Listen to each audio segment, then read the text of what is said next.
no coach has ever come in and won 10 games, 3 out of their first 4 years. That's the incredible stat in favor of Kiffin. He is the guy.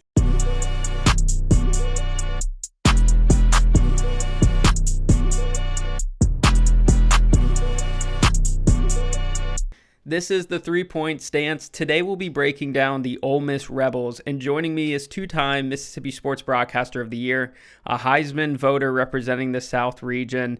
Welcome, Mississippi sports reporter Matt DeGregorio. What's going on, Matt? Hey, Nick, how's it going? Okay, so first things first, you got a chance to watch this team a lot in person last year. A different look than last year as Jackson Dart leaves and stepping into his role as sophomore Austin Simmons. What are your thoughts on him taking over and filling that role that Dart thrived in last year, Matt? Yeah, Nick, like Lane Kiffin is a quarterback whisperer. If there's anything about the guy, like you can't say anything bad about what he's done with quarterbacks historically. And what he did, the job that he did with Jackson Dart, he could have done with Luke Altmaier. He could have done with Walker Howard, these other guys who we had in the quarterback room.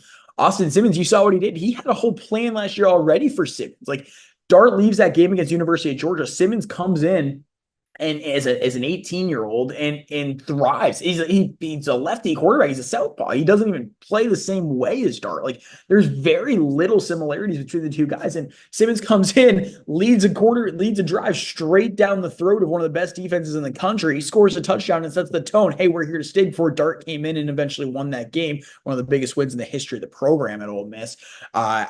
Simmons is the real deal. I mean, he's a big boy. I've talked to him 5-6 times already this offseason. He's bulked up since a season ago. He looks like he could play in the National Football League. He's a fascinating story. He came to Ole Miss as a transfer at 17 years old. He was playing both baseball and football as a 17-year-old. He already has a college degree and he's 19 years old. He's an immensely smart individual. A college degree at 19 years old, 4-year college degree at 19 years old.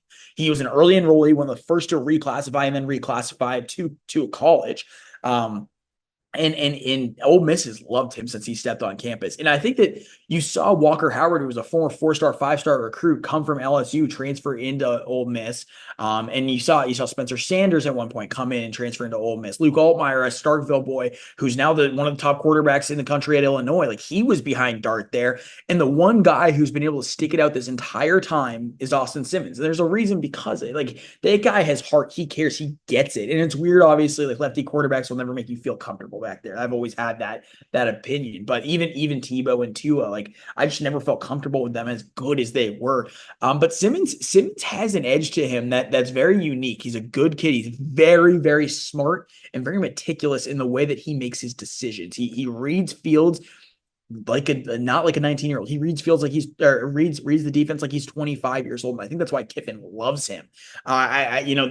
There's something like with that offense for sure. Caden Lee comes into the fold again. He had no drops last season. I mean, I think he had the most targets without a drop in the entire country last year. That's a guy that he's going to rely on. And Simmons looked at him a couple times in that drive against Georgia and when they won that game. Like that offense could be the real deal. Yeah, receivers Trey Harris and Jordan Watkins are lost to the draft. Both those guys accounted for 1,900 yards and 16 touchdowns worth of Jackson Dart's 4,200-yard season and 29 touchdown season. So quite literally more than half of the production is gone at the receiver position. They do return Caden Lee, who had 57 receptions, which was only 3 receptions behind Harris for the team lead. They also get Harrison Wallace from Penn State through the transfer portal, coming off a 700-yard season, along with Oklahoma State transfer Dazon Stribling, who had a 52-reception, 800-yard season last year. They get a few pieces to add to the wide receiver room. How will the Rebels wide receiver unit perform this year? Yeah, it's a good question because I think when you lose guys like Jordan Watkins and Trey Harris, that question's always going to come up. And you really could not ask for anything better than having a guy like Caden Lee, like I just mentioned. Like this, and we don't know what the transfers are going to be. You expect them to be good. I will say this, like Trey Harris was probably the best pure receiver in this draft that last year. He dealt with injuries the last 2 years. If he did not deal with those injuries, I think you look at him as the top receiver in the 2024-2025 draft, excuse me. Jordan Watkins, he's a great piece. Like he's a guy who is going to have a good NFL career. Like, I mean, he's a guy who could spread out an offense, who could run a go route faster than most. And so you're going to miss those guys in that offense. the great thing is you don't have Jackson Dart anymore, right? So you don't have to deal with those types of shots that Dart used to take. Caden Lee thrived in those situations, but Caden Lee also was so good at going over the middle, catching under routes, something that Austin Simmons, we know that he can do, and we know that that's how they like to move the football. Austin Simmons can run a little bit too. I think that's something. And Dart was obviously an exceptional runner of the football. Austin Simmons is a little different in the way where he runs a power run game, right? Like he's a guy who last year, I mean, Ole Miss's run game was non-existent a year ago, and I'm sure we're going to talk about that. But Austin Simmons is going to bring that difference where Dart would scramble outside and he would run through the middle. Yeah, sure. But Austin Simmons likes to lower the shoulder a little bit. Dart did as well. But I do think that Simmons is just a tougher individual for defenses to take down just because of the amount of muscle that he's put on this year. So if you combine that with a new young receiver core and Caden Lee, I think that's where your offense is going to be. And then you got Wallace. You got these guys who you brought out of the portal, and you just got to see how they click. I mean, in camp we've seen very limited. Lane brought in a really good receiver class last year. And a lot of those guys transferred because there was nowhere for them to go. Nareel White is one of those guys. He's a 4-star guy, and now he's at East Mississippi. He's a guy that I could have seen making a real leap this year as one of the best athletes that we see as an underclassman in the Southeastern Conference. And he's gone now. He's at junior college. He will end up at another SEC program next year. So that's a loss. Like, I don't know what that receiver room is going to look like, just because when you have Caden Lee as the number one, you only had to deal with that one game last year with him as the number one. And that was a game that you really didn't have to worry about. So I don't know what to expect there. I am a little bit, hesitant to say that they'll be great, but I do like what they've done. So, I go back and forth with them.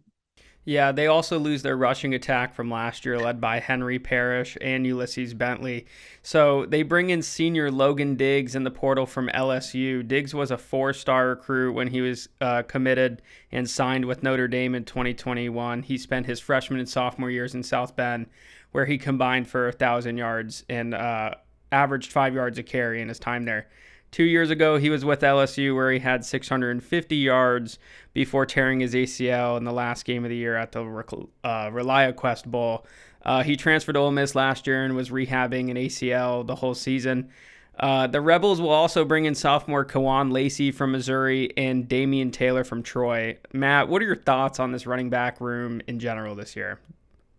Yeah, the backs are going to be better than last year. Well, Ulysses Bentley was one heck of a running back. You look at his numbers. I think he led the SEC or was second or third in the SEC 2 years ago in runs per carry. Like this was a guy who was one of the most talented backs in the SEC. And Lane Kiffin and him apparently had a grudge. I dealt with Ulysses a lot. He was like the nicest guy ever, and I don't know what he did to make Lane Kiffin mad.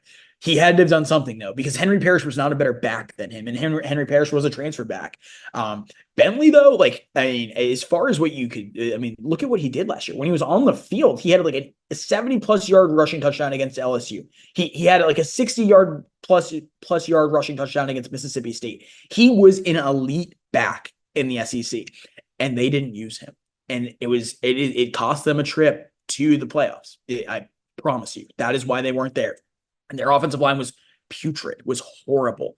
But their running back room, I mean, had skill. They had talent there. And Lane Kiffin, I don't know what it was. Bentley had to have done something, because there was no reason that he should not have been playing every single first and second down there. Like, when he took the field, he was a difference maker in that offense. And so, I mean, Ole Miss fans were very, very frustrated last year in the running attack, because they had the personnel to be great back there and they weren't used. It's like the old thing with the New England Patriots. Like, why did they not play Malcolm Butler in the Super Bowl?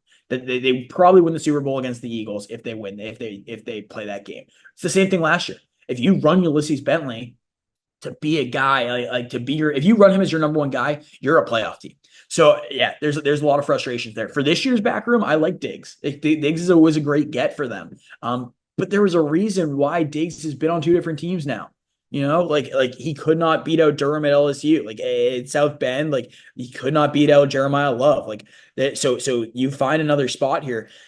Could it be similar to Zach Evans a couple years ago coming out at TCU? Yeah. Like Zach Evans was a spark plug, but he ended up backing up Quinshon Judkins, which we didn't know what Quinshon was going to be at the time. And I just hope that Lane Kiffin elects to use his running backs this season. The Rebels defense loses defensive end Princely Uman-Mielen, but the Rebels keep one of the best rushing linebackers in the country, Suntarine Perkins. He seems like a guy who's slated for a first round pick in April.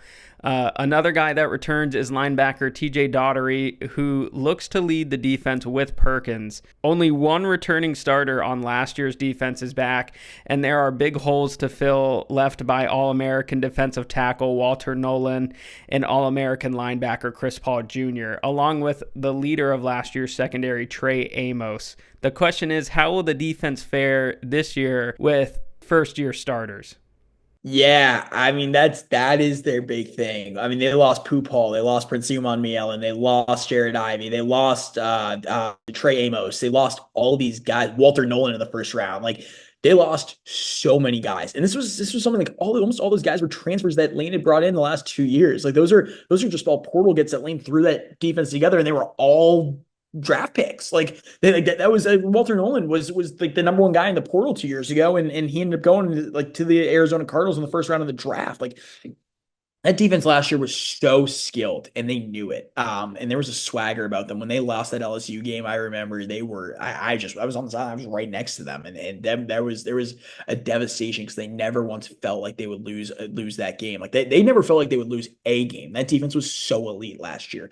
And I think when you look at it and you're like in 3 years and you look at what these guys have done in the NFL, you're gonna say all these guys played together. Like what? How did this team not win a national title? Because they're that skilled. The great thing, there was guys under them last year who watched them develop and saw the way that they meshed. Jamarius Brown, a defensive end, he had an interception in that LSU game. He's a guy who's going to come in. He's a junior. He's a really, really good young player. I think he will be eventually a guy that you see in the National Football League. He's put on a lot of weight. Like you mentioned some of the transfers that they brought in. Daugherty's back again. Suntarine Perkins is there at the linebacker core. He's going to be a first-round pick in the NFL. I'm convinced of it. And a lot of these guys are homegrown guys. Perkins and Brown, both homegrown guys. Might see a guy like Jeffrey Rush get in there. He's a dangerous guy on the edge if he stays healthy. The secondary is a big up in the air. That's a big question. Like I don't know what their secondary is going to look like at all. They like you mentioned, they brought in some guys. They brought in some transfers, and transfers who are familiar with SEC football, ACC football. They know what this level's about. I just like Lane has always done a good job since the portal's become a thing of getting his defenses to mesh. We don't know what they're going to be, right? And so coming out of the portal, I mean, Lane last 2 years has had a lot of success at bringing teams together with unknowns, like random guys, not random guys, but talented guys from random schools, different conferences, and making them great. Can he do that again? I think for sure. He's got one of the best defensive coordinators in the country, Golding. Their staff is one of the most equipped to handle exactly what they're doing. It is essentially an NFL staff. You have Joe Judge, who was a head coach with the New York Giants only a couple of years back, as your quarterbacks coach, right? So he's dealing with the cues, but he's also such a big part of the analysis part of things, right? Kiffin was an NFL coach for a while. Pete Golding was the defensive coordinator at Alabama for 5 years before moving over to Ole Miss. Like all these guys, like have experience with the top caliber defenses, top caliber units, top caliber teams in the country. So in the game of football. So that's where it gives me some optimism that the defense can thrive despite being a lot of new guys. But like I said, the anchors of the defense are still there. Suntarine Perkins is elite.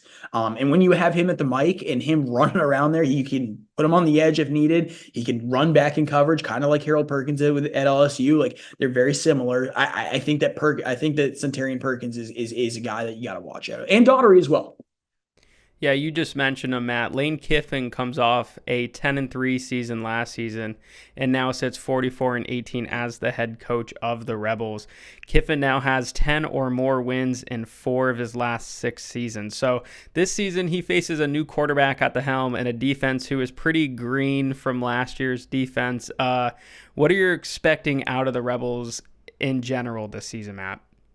Yeah, I mean, I listen. Lane Kiffin is in his first four, 3 out of his first four, 3 out of the last 4 years. Has a 10-win team. There's no one who's ever done that in the history of Ole Miss football. Ole Miss football has had guys like Archie Manning, Eli Manning in there, like Matt Corral. They've had some really good quarterbacks play at Ole Miss, some elite quarterbacks, and for like Eli, former number 1 overall pick, or like they've had a lot of talent, and no coach has ever come in and won 10 games, 3 out of their first 4 years. That's the incredible stat in favor of Kiffin. He is the guy. He hated Oxford, hated Mississippi when he first got here. Now his daughter goes to school there. His son Knox just moved up to play at Oxford High School. Like there is the Kiffins have made Oxford their home. And it doesn't hurt that you're making 10, 11, $12 million a year to be the head coach at Ole Miss. But what he's done there, he has made Ole Miss a destination. Before it was your backup plan, it felt like almost a JUCO of the SEC. Now it is a place where you want to go play football. In the last 3 years, or since the COVID-19 pandemic, the top 3 programs in the SEC are Alabama, Georgia, and Ole Miss. That's a testament to what Lane Kiffin has done there. If there is a destination where you want to go play and you feel you're not wanted, you feel unwanted at wherever you currently are, Ole Miss is atop your list because you know that you have the ability, and it's proven that if you have the ability to thrive, Ole Miss is the place to go to show that you can play at an elite level and end up in the National Football League. The numbers don't lie. They had a million guys go to the NFL last year. Yeah, there's no denying Lane Kiffin. Lane Kiffin is the master of the portal. He is going to make sure that you get to where you want to be. And I think that's a big intrigue. When you have players who want to play for you, that's so critical. There's so many guys that, like, now you see it with the portal, like all these guys leaving. They have guys leaving, yeah, and they're generally freshmen, sophomore recruits. You're not having guys that you're bringing in on the portal trying to portal out again. It just doesn't happen. Like Walker Howard, yes, but because he was never going to play at Ole Miss, at quarterback, right? You just have so many guys in there. When you bring in so many elite guys, those other individuals see that there's no avenue there. But Lane Kiffin creates an avenue. When he's going to go get you in the portal, he wants you, and I think that that's a testament to them. This is a team I have directly in the middle of the SEC, Matt. I can see them going 4-4 in conference, but if they get a big win against a Florida, Oklahoma, or South Carolina, that could easily be 5-3 or 6-2 here. They play tough conference away games against Georgia and Oklahoma, but home games against LSU, Florida, and South Carolina at home. So along with a non-conference matchup against Tulane early in the year. But they have 6 returning starters on both sides of the ball coming into this season. The question for me, Matt, is how can the Rebels and Austin Simmons, along with third-team SEC linebacker Suntarine Perkins, perform for the Rebels this season? Yeah, that's the question, right? Like what are the Rebels going to be? They have 8 home games this year, so that's already a plus in your favor. There is an experience at the quarterback position, right? But Simmons showed that he can play against Georgia. He can play against the big boys. He literally in his lone drive there went down and scored a touchdown. And it is like they could be really good. I mean, Nick, their offensive line last year was abysmal, probably one of the worst in Power 4 football. Now they have Diego Pounds in there who's making $1 million out of the portal. They have dudes up front. They're going to be a different team in the trenches. That's critical, right? Like, we didn't see that last year. If they had this offensive line last year, they're winning the national title. Like this is a team that I'm really excited about. I do think that they're going to threat to win 10 games again. Like they're a team that I just don't see them losing to Florida 2 years in a row. I don't, especially at home, I don't see them losing to the Lenore Sellers in South Carolina. Like, and I think that they can beat Oklahoma, like, and LSU. Like, there's no team that I feel like Ole Miss can't beat.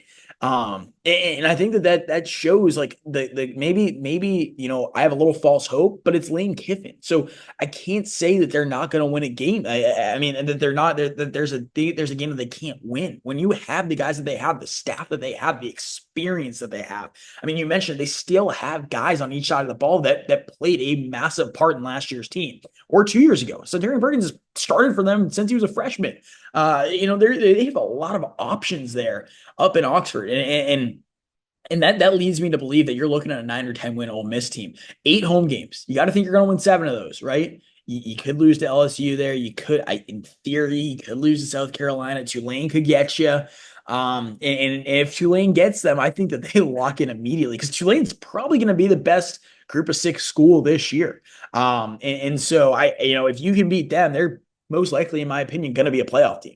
So if you can beat Tulane early, you have Georgia State cupcake to start the season, right? You'll probably score 80 on them. But outside of that, like their schedule, yeah. I mean, I do think it's actually favorable for what the SEC has to offer this season.